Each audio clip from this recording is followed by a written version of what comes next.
Kate. Tom, thanks. It's great to be here. I was doing the G. Gordon Liddy show this morning, talking about Barack Obama, and I put a question to Gordon, who, of course, has an incredible background, besides being involved in some third-rate burglary. He was an FBI agent.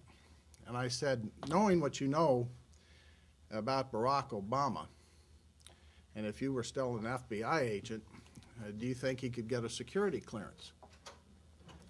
And he said that when they were in the FBI, they would look into somebody's background and look at issues like character, loyalty to the United States, and associations with communists and other unsavory characters. And he said, well, the FBI didn't per se recommend somebody for a security clearance, for or against, but just assembled the information for an appropriate agency to make that judgment. But he said, of course, in his own view, Barack Obama would never be able to get such a security clearance in the United States government. And now the fact is, though, under the Constitution, he can run. Anybody can run if you meet those minimal requirements. And if he wins the presidency, as Liddy was telling me, Barack Obama gets to see everything, all of our secrets, all of our state secrets. So I think this is an issue that the media have to focus in on. These issues, again, character, loyalty, and associations, not just with Obama, of course, but Mrs. Clinton, John McCain, any other candidate for president. And I bring that up because I don't think the media really even skimmed the surface of who Barack Obama is. We still know very little about him. He came out of really nowhere. First-term United States Senator, now on the precipice of getting the Democratic presidential nomination and perhaps even the presidency itself. I work for a group called America's Survival, and we are preparing to release two major reports on May 22nd about Barack Obama's background.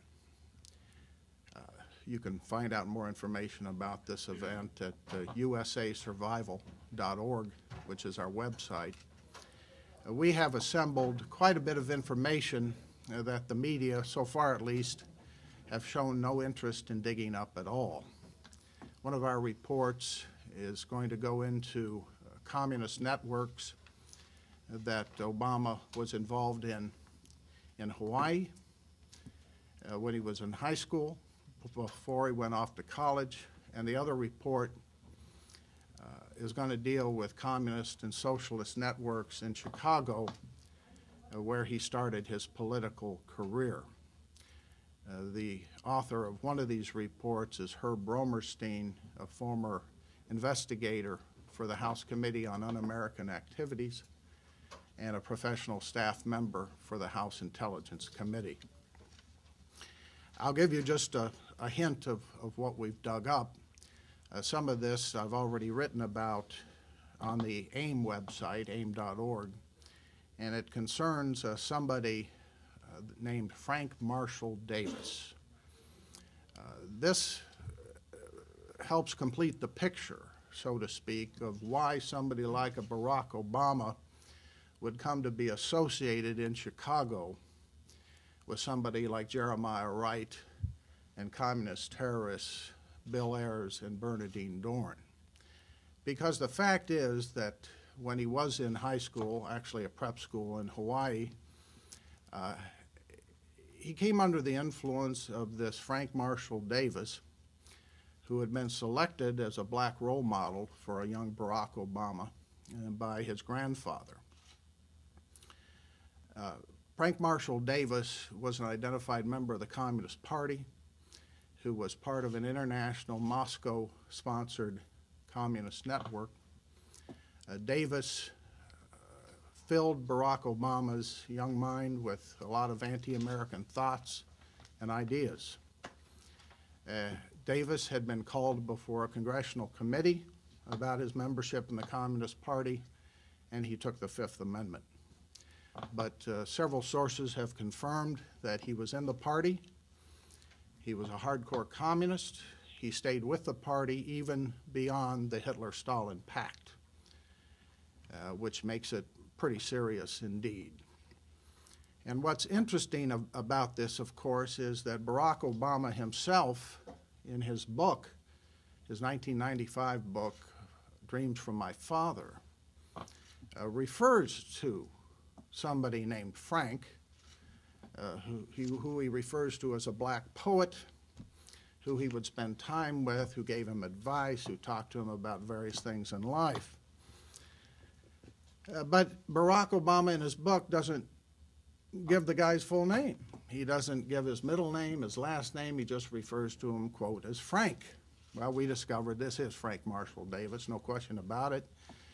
And considering the fact that he was a pro-Soviet communist, a member of an international communist network, we can now understand why Barack Obama did not want readers of his book to understand who this fellow really was. So we call upon the media to pursue this.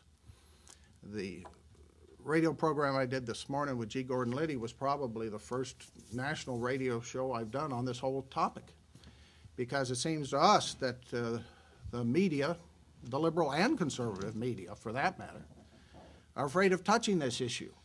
They think the whole controversy about Barack Obama ends with Jeremiah Wright and the Weather Underground terrorists. But it's much more than that.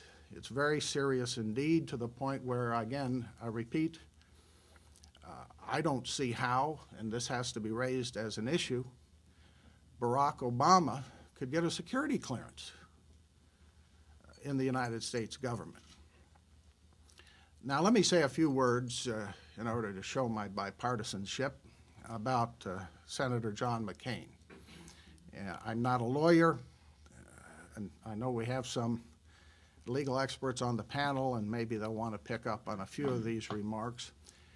But I want to throw out some controversies that I think the media are not dealing with regarding Senator McCain.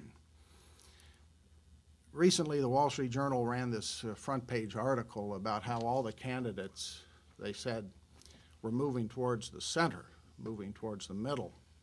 Well, actually, I would put Obama on the far left. I would put McCain in the middle, or even to the left of center. And I think in one area which hasn't gotten enough scrutiny, that is clearly the case, and that is international affairs.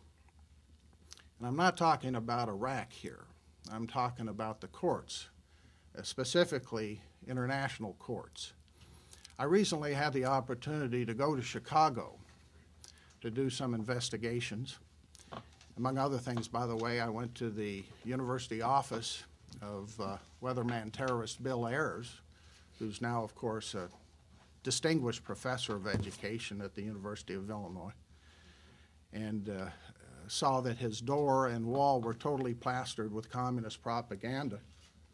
I took pictures of all of it. It's up on our website at usasurvival.org, including a big poster of him having gone down to beautiful Venezuela to give a seminar on educational reform. The son he raised, by the way, Chesa Boudin, the offspring of the terrorist couple who went to prison, has been living in Venezuela.